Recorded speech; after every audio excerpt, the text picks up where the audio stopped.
markale isku soo noqod wanaagsan halkani waa Zack Films fadlan hadii ay tahay markii ugu horeysay subscribe sar oo nagu dhiirigeli subscribe ta naga xaasidin sidoo kale muuqaalka like sar aad iyo aad ayaad u mahadsan tahay maanta waxaan sii wadaynaa filimkeeni part 2 filimkii lagu magacaabay Flu qaybtiisii labaad la socosho wanaagsan filimka ayaana noo marayay iyadoo oo Kim ay ka codsanayso in uu raaco Jiku isagoo u sheegay in ay shaqadiisu tahay in uu dadka badbaadiyo isagoo soo badbaadinay dadkii ku xayirmay gudaha supermarketka isagoo u raaciyay furaha gaariga iyagoona ka tagay Jiku iyo kooxdiisa ayaa badbaadiyay dadkii ku xayirnaa gudaha supermarketka halka Dr. Kim iyo gabadheeda ay gaareen airportka iyagoona ka gudbay baaritaanka caafimaad balse inta ay dheeraan waxa qufacay Miru taasoo sababtay in ay ka diidaan inay gudbaan dhanka magaalada ciidamada Korea iyo kuwa USA ayaa xiray magaalada dadkii deegaanka ayaana lagu karantiilay kambi halka dhakhaatiirta ay iskaashi ballaaran la sameeyeen fiisigisyahano caalami ah iyagoona ku soo gabagabeeyay in muwaadiniinta loo kala saari doono kuwa cudurka qaba iyo kuwa aanan qabin mid ka mid ah saynisyahaniinta ayaa u sheegaya in isku dhafka dadka ay keeni doonto xaalad ka daran midda hadda taagan kuwa kale ayaa ku dhahaya iska aamus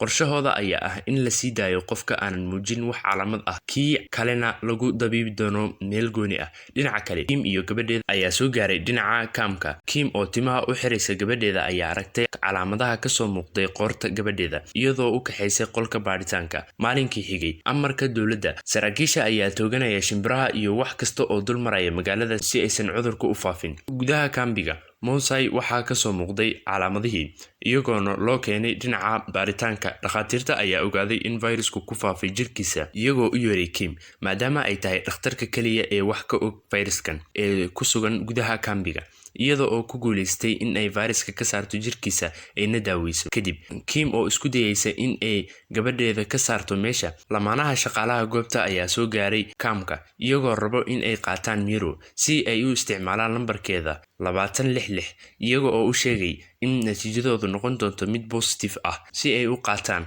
lambarkeeda Kim oo ka walacsan in laga fogeeyo gabadheeda Jiku ayaa soo gaaray goobta isagoo isku sheegay in uu yahay 266 isagoo oo loo kaxeeyay dhinaca dadka caabuqa qaba balse saaxiibkiisa ayaa si xirfadaysan u soo badbaadiyay dhinaca kale Kim ayaa gashay qolkii lagu dabiibiyay Monsai iyada oo ka daaweysay gabadheeda Miru taasoo cudurka ku faafay iyada oo dhiig uga shubtay Monsai nasiib darro ciidamada ayaa ogaaday iyagoona suuxiyay Miru ka kaxeeyay goobta intaa kadib Jiku ayaa arkaya taakadii Miru oo taala dhulka isagoona wadada soo raacay wuxuuna arkay meel ay ka buuxaan kumanaan caabuq qaba iyadoo la gelinayo bac halka qaarkood ay weli nool yihiin intuu raadinayay Miru wuxuu arkay wiish lagu aruurinayo dadka dhintay meel garoon ah isagoo oo bilaabay in uu ka raadiyo kadib dabkii ayaa lagu shiday Jiku ayaana maqlay cod mobile isagoo ogaaday in ay lahayd Miru isagoo helay Miru oo lagu xiray bac in ay weli nooshahay dhinaca kale xaaladda gudaha ayaa xumaatay kadib markii askariyad ay toogatay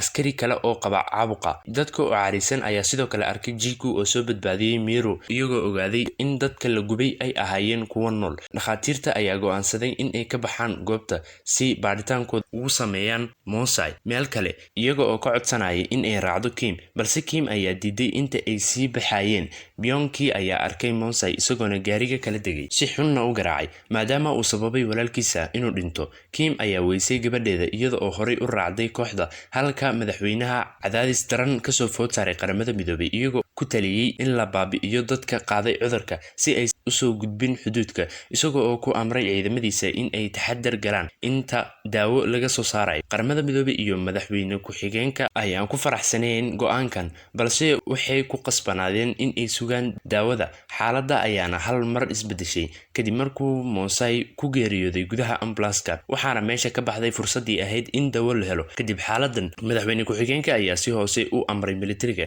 in ay joojiyaan muwaadiniinta cadhaysan in ay kasoo gudbaan xuduudka iyada oo qof waliba la tooganayay Jiku ayaa ku guuleystay inuu meesha ka baxo isaga iyo Miru taasoo hadda ku fiicnaatay daawadii dhanka kale Kim ayaa u soo carartay si ay u hesho gabadheeda balse waxaa joojiyay ciidamada iyada oo u sheegtay in ay gabadheeda daawada qaadatay mid ka mid ah ciidamada ayaa u soo kaxeeyay dhinaca xarunta si ay ula xiriirto madaxweynaha dhinaca kale nin ayaa maqlay Jiku oo sheegaya in Miru ay qaadatay talaalka isagoona soo dabagalay kadib Miru oo kaligeeda ah ayuu ka xistay isagoo rabo in uu dhiig ka shubto Jiku iyo saaxiibkiisa ayaa ka soo gaaray goobta iyagoo iska celiyay Jiko ayaana dilay ninkii saaxiibkiisa ayaana si xun u dhaawacmay intii ay dagaalka ku jireen. Halka Kim ay madaxweynaha ka dhadhicisay in gabadheedu qaadatay daawada, madaxweynaha ayaa ku amray ciidamada in ay joojiyaan toogashada, balse madaxa qaramada midoobay ayaan joojin. Kim ayaa aragtay Miru oo ka mid ah dadka qaaday cudurka iyadoo u soo carartay. Nasiib darro, inta aysan soo gaarin ayaa la toogtay, balse inta aysan wax kale gaarsiin. Miru ayaa hor istaagtay hooyadeeda iyadoo muujisay in aysan toogan hooyadeeda, taasoo dareen gelisay qof waliba. Ciidamada ayaa sidoo kale ka gaabsaday in ay toogtaan,